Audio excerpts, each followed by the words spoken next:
चित्तौड़ की राखी एक अमर कहानी। ये कहानी है आन बान और शान की। ये कहानी है एक रानी के साहस की, एक राखी के वचन की और उस धरती की जिसे कहते हैं चित्तौड़। राजपूती शौर्य का अभेद्य दुर्ग, आसमान छूती दीवारें, वीर गाथाएं सुनाते बुर्ज और उस किले पर मंडराते संकट के काले बादल। साल था 1535। गुजरात का सुल्तान बहादुर शाह अपनी विशाल सेना लेकर चित्तौड़ के दरवाजे पर आ धमका था।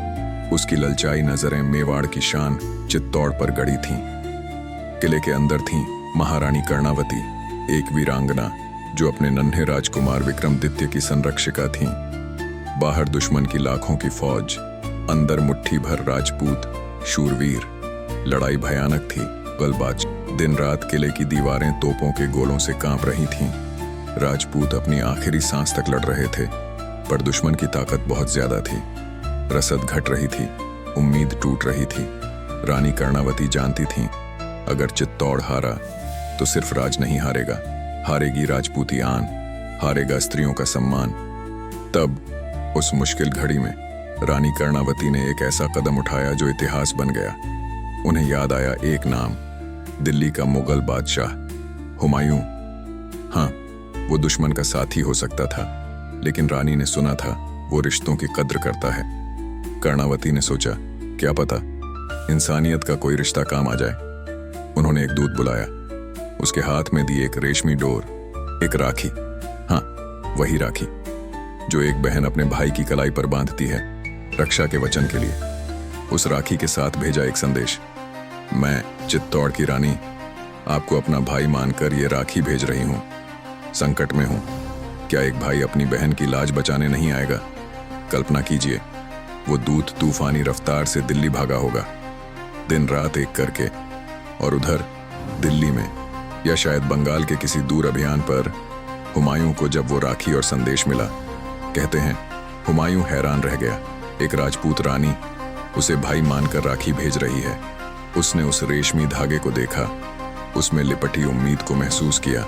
एक पल को सोचा होगा, ये दुश्मन की चाल तो नहीं। लेकिन फिर उस राखी में उसे सच्चाई दिखी, एक बहन की पुकार सुनाई दी। हुमायूं का दिल पिघल गया। उसने कहा, राखी की लाज रखना अब मेरा फर्ज है, मैं जाऊंगा चित्तौड़। हुमायूं ने अपनी सेना को कूच का हुक्म दिया, चित्तौड़ की ओर, राखी का मान रखने, बहन की रक्षा करने। लेकिन हाय रे किस्मत, दिल्ली से चित्तौड़ दूर था और चित्तौड़ में वक्त रेत की तरह फिसल रहा था। बहादुर शाह का आखिरी हमला शुरू हो चुका था। किले की दीवारें टूट रही थीं। राजपूत शूरवीर केसरिया बाना पहन, सिर पर कफ़न बांध, हर हर महादेव के जयकारे लगाते हुए दुश्मन पर टूट पड़े थे। ये था साका, अंतिम बलिदान। और किले के अंदर रानी कर्णावती, जब उन्होंने देखा कि अब हार निश्चित है, दुश्मन किले में घुसने ही वाला है, तो उन्होंने वो फैसला लिया जिससे इतिहास आज भी कांप उठता है। अपनी और हजारों वीरांगनाओं की आन बचाने के लिए उन्होंने जौहर का फैसला किया। एक विशाल चिता सजाई गई। हजारों राजपूत वीरांगनाएं दुल्हन की तरह सजकर मुस्कुराते हुए उस धधकती ज्वाला में कूद पड़ी। रानी कर्णावती सबसे आगे थीं।